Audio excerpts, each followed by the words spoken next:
হাসিনার মতো স্বৈর শাসককে নামানোর জন্য বিপিনুরদের জন্ম হয়। শেখ হাসিনার জন্য একটা উভয় সংকট। অন্তর্বর্তীকালীন সরকার প্রধান ইউনূস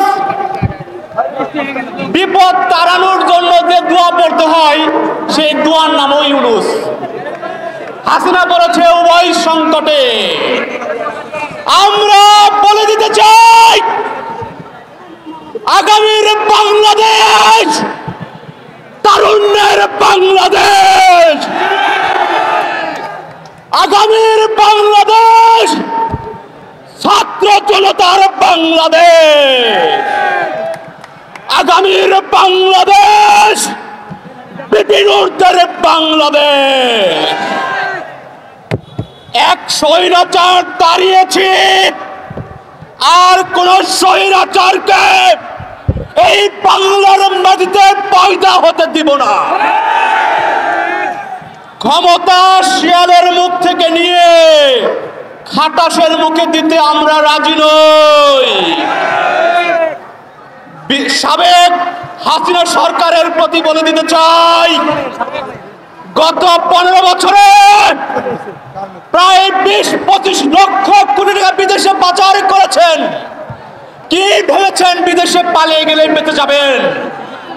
বাংলাদেশের মাটিতে আপনাদেরকে ফেরত আনা হবে এবং এই বাংলার মাটিতে জনতার আদালতে বিচার করা হবে।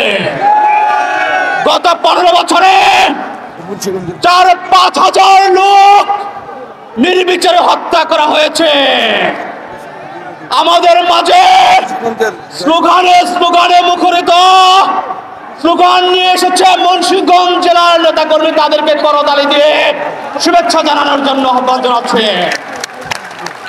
আমরা স্পষ্ট করে বলে দিতে চাই, গত 15 বছরে যেভাবে গুম, খুন, নির্যাতন, ক্রস ফায়ার এনকাউন্টার চালানো হয়েছে, এই বাংলার মাটিতে জনতার আদালতে তাদের বিচার হবে।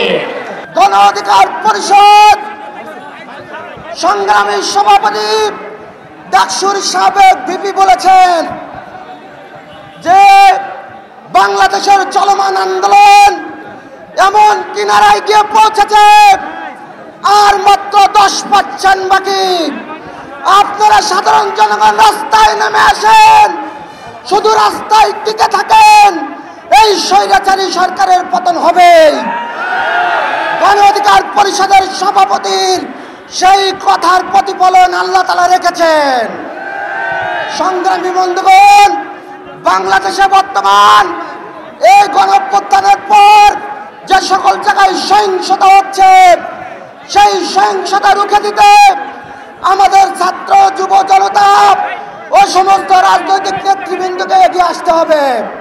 আপনারা জানেন, গণ অধিকার পরিষদের সংগ্রামী সভাপতি নুরুল হক নূর বলেছেন, গণ অধিকার পরিষদের একটি নেতা কর্মীও বাংলার আপামর জনতার কোন অংশীদারিত্বে হাত দেবে না।